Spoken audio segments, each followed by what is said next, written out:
Hi everybody and welcome back to Live Between Paychecks Kitchen. I'm Oz, that's Jack. Hello everyone. And tonight we're going to handle something that's just, a lot of people do it. You always go to the fancy food places, you get the appetizers and things. You get the fried mushrooms, fried cheese, fried pickles, all that kind of stuff. A lot of that is really basic and really simple and super cheap to do at the house. So we're going to show you how to do it tonight. Let's get into it. Alright, so we're going to do a lot of stuff. So we got everything laid out here. First thing, we're going to do our mushrooms because that's our big thing. We got a big one for cheap. We're going to do some cheese sticks because cheese is awesome. And you can get a block or whatever, but we got string. And then any kind of vegetables. We got, like asparagus, dill pickle slices, and what was the other one? Jalapeno slices. Yeah, jalapeno. And then you're going to need your breading, any kind of breading you're going to need. So we're going to cheat and use some Cheetos. Get the Italian seasoned breading. We're going to need a couple of eggs. I think it's 2 to 3 per each one. And then you're going to need like any kind of dipping sauces that you're going to use. Like ranch is fine. I usually cut it with sriracha stuff, or you can use the marinara, which is a big fan with a lot of people. But let's go ahead and get started. So we're going to start with the cheese because this takes a little bit of prep time, right? Now, again, we got the string cheese instead of the blocks where you can slice it.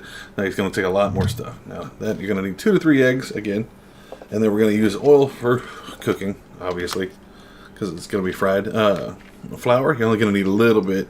And then any kind of breading. I think we have panko and the like the Italian breadcrumb stuff, which works. So first thing you got to do is skin all this cheese. It's a lot more trash, but it's a lot easier, and you can tell who cuts them in blocks if they're square or if they're round. Yep. So once you get all these wiggly cheese things done, you need to lay this out, right? So you got your 2 to 3 eggs in a bowl, flour, and your breadcrumbs. You can go one or the other. There's a couple of different techniques you can do this in. We're going to demonstrate a few of them. Right? Usually you can take a little bag and shake it up and do it, but you can just do it by hand. That's how we're doing it here. And we have some. You're going to need something to put it in. Now this is going to have to go in the freezer for a little while, so you want something that's freezer safe. So these eggs, you need to make sure to whisk them. I was using a spoon, so it took a little longer. So you want it to where it's all one consistent color, where you don't have a lot of that clear goop being able to be visible in there. Aww. Now, flour first. As dry as possible, get the flour on it, and then right into the egg. Now, a lot of it's going to come off in your fingers, and it happens, and then into your breading. Now, that's what it looks like right out the back. You usually do that 2 or 3 times. We only do 2 passes, I think. Now, here's the second way to do it. A lot of people talk about it. This is how it looks like at the first one. Look at the 3 on the right. This is like a panko thing. You want 2 or 3 times. But you can take a bag and do it this way if you don't want your hands to get messy. Right? You can cheat it doing this way. Same thing. You take it, put it right on the second pass, right in the egg, right into the breading. You skip the flour the second time. Pull it out. See how it's nicer coated? Near See how perfect. That looks better? Yeah. So you take them, put them all on here, and then you're going to put them in the freezer for 2 to 3 hours because you want them like frozen, whatever, because that cheese is kind of a challenge when it goes to cooking. Like mushrooms. Easy. Wash these things first. They're nasty. Alright, now you see they're bruised brown a little bit. We've had them in there about 3 or 4 days, and we didn't freeze them like we normally do, so they're going to leave that mark on them. So once you got them cleaned, same deal. We're going to do the exact same thing. You're going to get your flour in one of these things, you put breading in another, and then 3 to 4 eggs in the other. We did a lot of mushrooms, so we used a lot more eggs. That was a lot of mushrooms. Jesus. Oh yeah, well, I'm a big guy. I like my fungus. Just look at my big toe. That was gross. So whisk these up. Like I said, just whisk them up real good. Now, if you do it real fast like this, you're really going to stress this muscle right here. I'm not going to tell you what we called that in high school, but you're showing off to all the people that want to show off their forearms. And then just keep whisking. Like I said, you want that same unique yellow cover.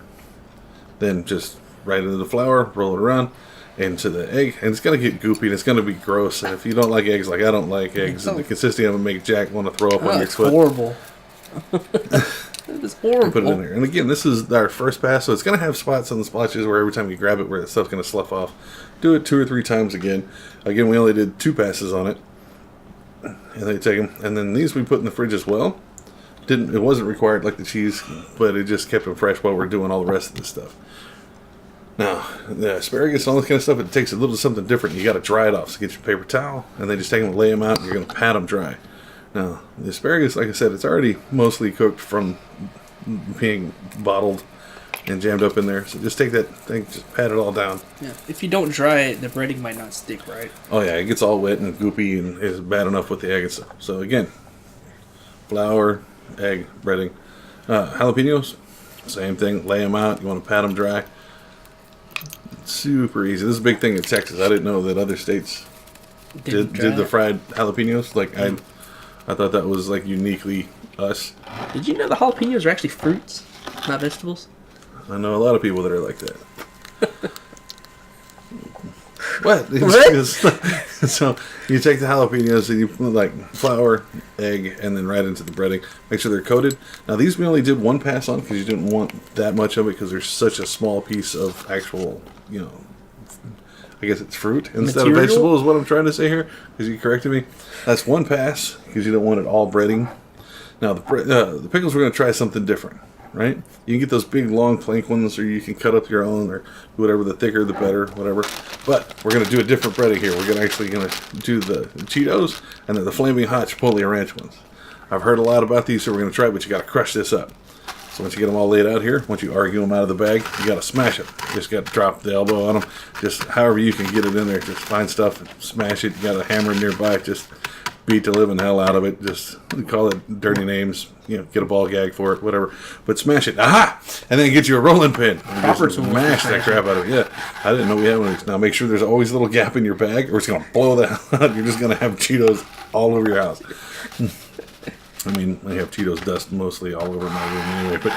And then just ice these. And once it's fine enough where you can cut a line and do a line of Cheetos, just take it and pour it right inside. Don't have to have the other breading. I usually do that because we're broke and we're just trying to stretch it as far as we can. So again, dry your pickles. What, you got a line of Cheetos. What, you never snorted a line of Cheetos? It gets in the bloodstream faster that way. Don't do Cheetos, boys and girls. It's bad for you. So now you got your pickles all dry. Same thing. Flour, then the eggs, and then the breading. Right? Now these you can just kind of do in groups of 2 or 3, even if they clump up. It's not that big a deal because they're so thin that it counts as one. Yeah. If you're arguing with other people, it all counts as one. Especially with a bigger brother. That counts as one. That's how it works. So take those, lay those out. They're going to be red. School. Now before you start your frying, this is important. You're going to have to use corn oil or whatever oil feeds you, but get you paper towel and put it on a plate. That's going to help get some of that extra grease off. Now you want to put this at about medium. You don't want it too high because it'll start smoking and get all gross. And you're going to use, 1 or 2 cups of oil, just enough to be about half your skillet. And just put it in there and measure it. If it gets any more, don't ignore the fat guy in the bottom of the pan. He lies. Don't listen to what he tells you. But the guy behind it, he does. All right.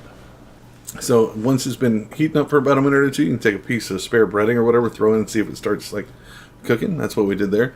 And that way you can tell it gets that perfect bubble around the edge, but it's not spattering and throwing all over the place. And that's when you know your oil's good. Right, now these cook really fast. They're straight frozen because they've been in there long enough where the cheese is still frozen. We just pull them right out of the freezer. But you got to be careful when you drop it because that shit's hot. Now, you can see once you have it flipped over where it's starting to brown a little bit and the cheese is starting to leak out all over the other ones and leaving little cheese sperms swimming around in the oil.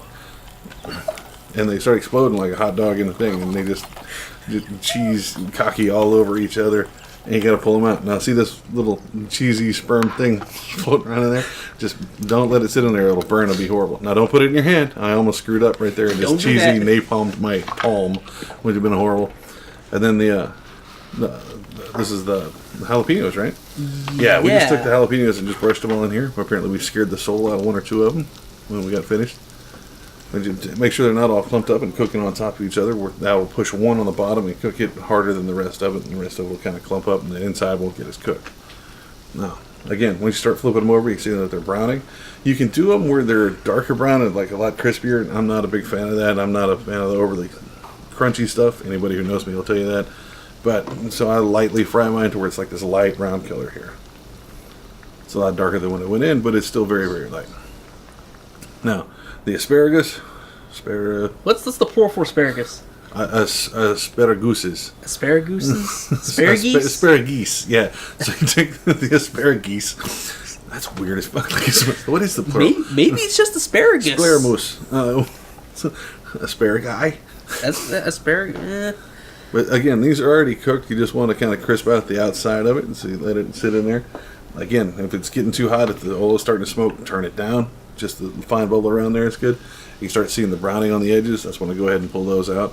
And those turned out really, really well. If you're a fan of asparagus, you know, if you just want your pea to smell funny or whatever, get you some asparaguses. I've never thought of frying asparagus like this before. I've heard about it. I've never tried it until we did this. It turned out really, really well. I was excited about it. Now, if your oil gets low, you can add some more, especially if you're cooking this much. Usually you do 1 or 2 of these things at the most. Not all at but the same time. We kind of did the same time. And then your pickles, you can just put them all in there. I was worried about the Cheetos falling off. And with the flour and the egg and letting them sit in the refrigerator for like 20 minutes while we're doing this. Stuck.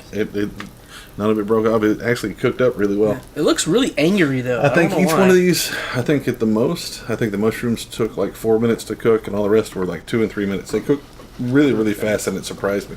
But these you can kind of hard to tell because of the red Cheetos in there that the rest of it's browning. You just kind of got to pay attention to the edges of it. Yeah. And then the mushrooms are so big that you're going to have to keep rolling them once you put them in there.